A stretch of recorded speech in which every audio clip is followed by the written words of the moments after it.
only 90 miles separate Cuba from the United States.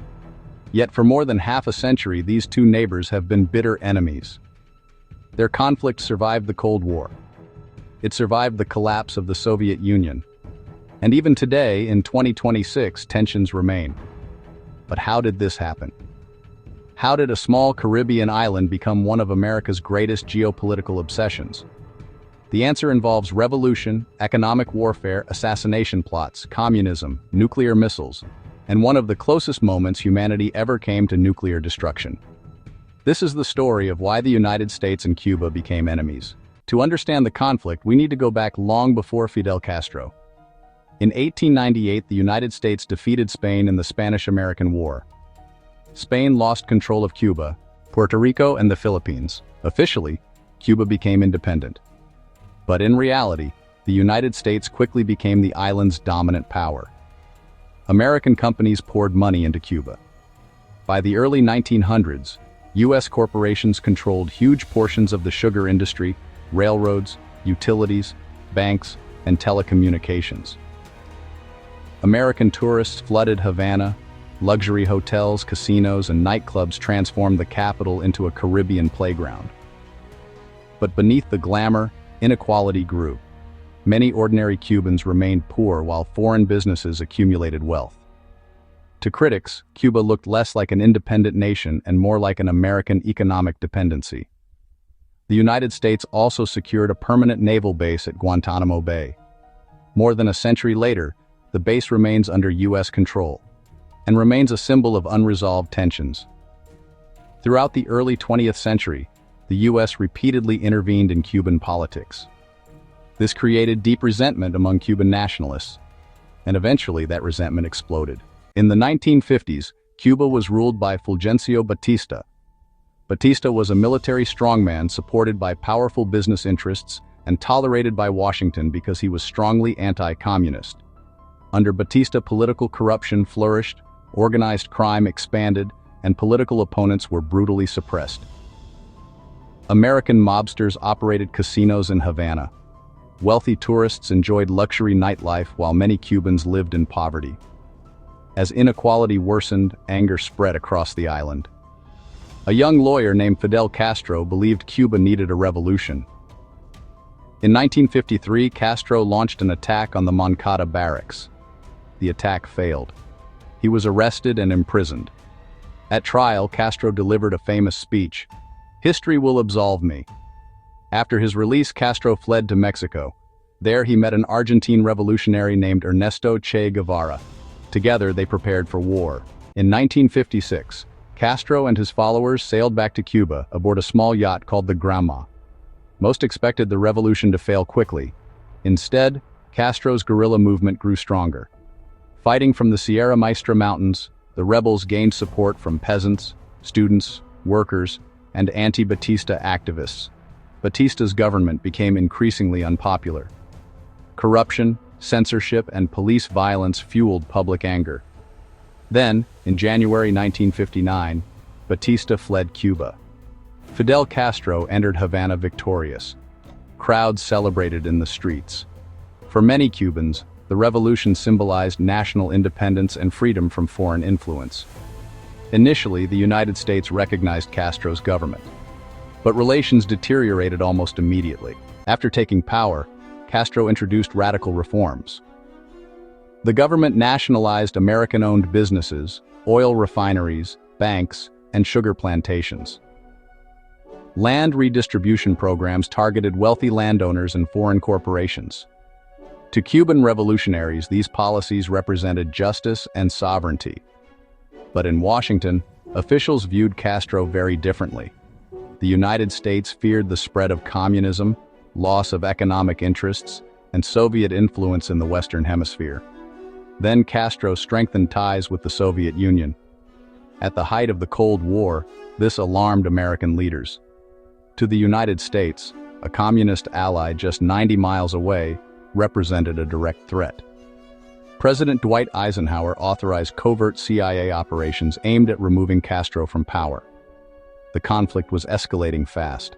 In April 1961, the United States launched one of the most infamous covert operations in modern history, the The CIA trained Cuban exiles to invade Cuba and overthrow Fidel Castro. The operation became known as the Bay of Pigs invasion. The plan assumed that Cubans would rise up against Castro once the invasion began. But that never happened. Instead, Cuban forces crushed the invasion in less than 3 days. The failure humiliated the United States and strengthened Castro politically. For Cuba, the invasion confirmed fears that Washington intended to destroy the revolution. For the Soviet Union, it proved Cuba needed protection.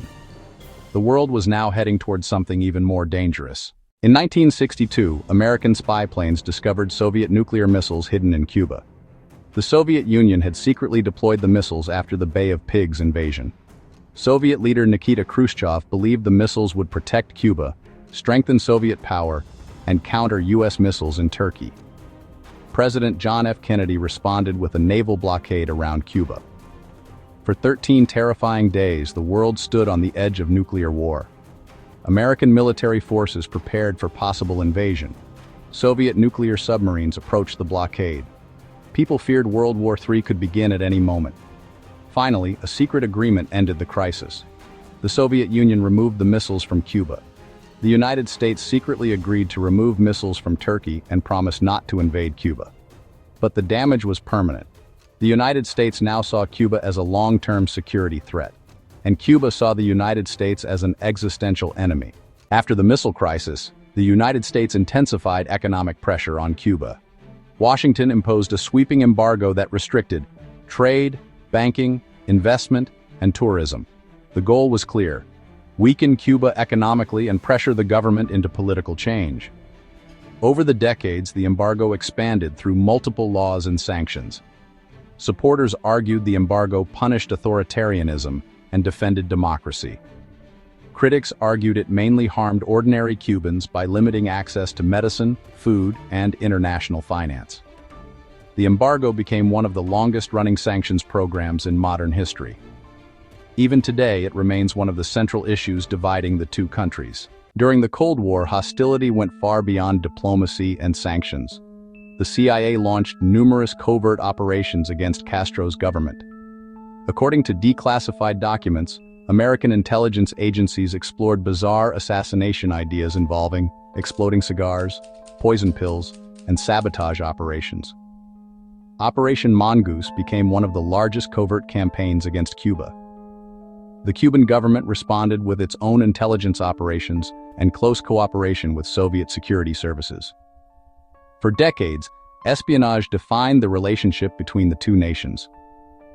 The Cold War battle between Washington and Havana became deeply personal. When the Soviet Union collapsed in 1991, Cuba entered a devastating economic crisis known as the Special Period. Without Soviet support, fuel shortages, food shortages, and blackouts spread across the island. Many experts believed the Cuban government would collapse. But it survived. The United States maintained sanctions. Meanwhile, thousands of Cubans attempted to migrate to the United States. Migration became another major source of tension between the two countries. Despite the end of the Cold War, hostility remained. In 2014, President Barack Obama announced a historic shift.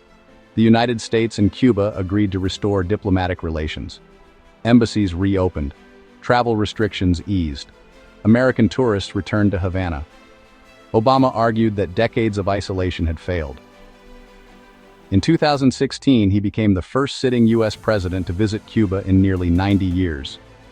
But the opening was short-lived. The Trump administration later restored tougher sanctions and redesignated Cuba as a state sponsor of terrorism. Today, in 2026, relations remain tense. The United States criticizes Cuba over human rights, political repression, and restrictions on dissent.